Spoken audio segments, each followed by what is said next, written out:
Sa ngayon po, ano po mga humanitarian assistance yung kasalukuyan nating ibinibigay sa mga apektadong residente? Pagka ganyan talagang mga sakuna, no, first responders naman din talaga isa tayo dyan ng Armed Forces of the Philippines. We're always at the front lines kahit sa anumang humanitarian assistance and disaster response mga missions natin. So with this, no, dyan naman sa area, meron na tayong mga specialized units na talaga naka-standby dyan sa areas. But considering na syempre, kapag kayong immediate vicinity, no, pag may nangyari dyan, we consider din yung mga nandoon na units namin as also victims themselves. So other than them immediately no, na magbigay ng assistance, yung mga karatig na mga units natin sa mga nearby provinces will augment them accordingly. So since nasabi nyo din po na kinukonsider din po natin victims yung other military enforcement po natin, may mga naitala po ba tayo mga victims? Ilan po sila kung sakali po? Sa ngayon, no, wala tayong reported na any casualties or any from the side of the AFP. Kaya sa ngayon, ang mga units natin, ang mga tropa natin doon, they're all responders at this point. So, meron tayong around 1,600 na teams all over yun na the Philippines. Teams ito, no? So, around more than 15,000 personnel na talagang nakatutok sa ating HADR operations. So, yun na po ma'am yung parang kabuuan pong bilang natin sa mga responders. Kasama na po ba dito yung mga medical teams for assistance din po since marami pong sugatan, ganyan. So, kasama na po sila doon sa 15,000 no? Yes, meron tayong mga specialized units nga for HADR. May mga medical teams na rin tayo, no? So, nagre-render na sila ng first aid and as the need arises. Meron din yung mga nearby hospitals natin in camps, they're also utilized for these purposes. Regarding naman sa humanitarian assistance po natin, ano po yung mga assets na kasalukuyan natin ginamit or ginagamit para po sa ating response po sa Cebu City? So lahat ng assets natin for deployment for HADR operation. So yung mga land assets natin, mga trucks natin, yan ng mga immediate basta kayang daanan ng ating mga land assets, gagamitin natin yan. So we have to take into consideration that more over and above dun sa earthquake incident natin, nagre-responde pa rin tayo dito sa sa hagupit sa epekto ng hagupit ng bagyo dito sa Luzon, Northern Luzon area as well as sa Masbate.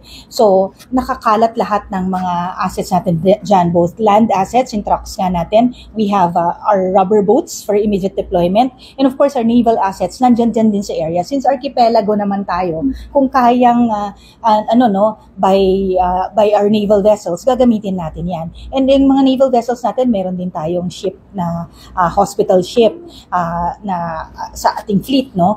And of course, our air assets, as long as flyable siya, ginagamit natin siya. But we have to take into consideration na for these operations, ang lead dito is the OCD.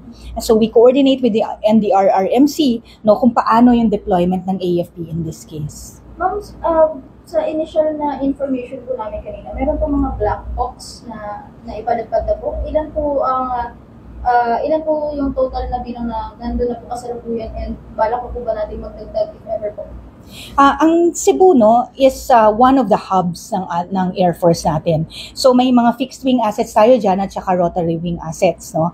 So yung nandiyan na ngayon sa Mactan, Cebu, we have 7 Black Hawk and 1 Bell dyan, and ang sabi ko nga, ang deployment kasi natin dyan will be based on kung paano tayo i-deploy ng OCD in this instance. Pero all over, since naman to, for air assets naman siya. So madali tayo niyan na mag-deploy accordingly. So meron nga tayong mga relief operations din. So we're still also utilizing other air assets dito sa ating Northern Luzon and Batanes area. Ginagamit din natin yan for relief operations. Yung ma'am sa since meron po kasi tayong nire-respondehan sa Northern and maging sa Bicol region, paano po yung nagiging proseso ng hatian po kung paano yung deployment natin sa Northern and then so as well as sa Western, sa Central Visayas? Nagkakaroon po ba ng parang hindi naman po siya nagkakaroon ng lapses kung baga, since 15,000 po is for Visayas only lang po ba yun? Or For the whole country, yan. Ang sa atin kasi ang structure ng Armed Forces of the Philippines were divided into area commands. So purview yan ng commander, no. Meron siyang sariling assets doon, meron siyang sariling specialized units. Now, if hindi niya kaya and kailangan pa niya ng augmentation, then the nearest augments, no, na hindi ganun severely affected, the nearest augments. Over and above nga dyan, meron pa rin tayong mga specialized units na based on the headquarters na ito ay mabilis nating ma-deploy. So, mga yan, trained sila for HADR operations, mostly from the engineering division natin, no, brigade.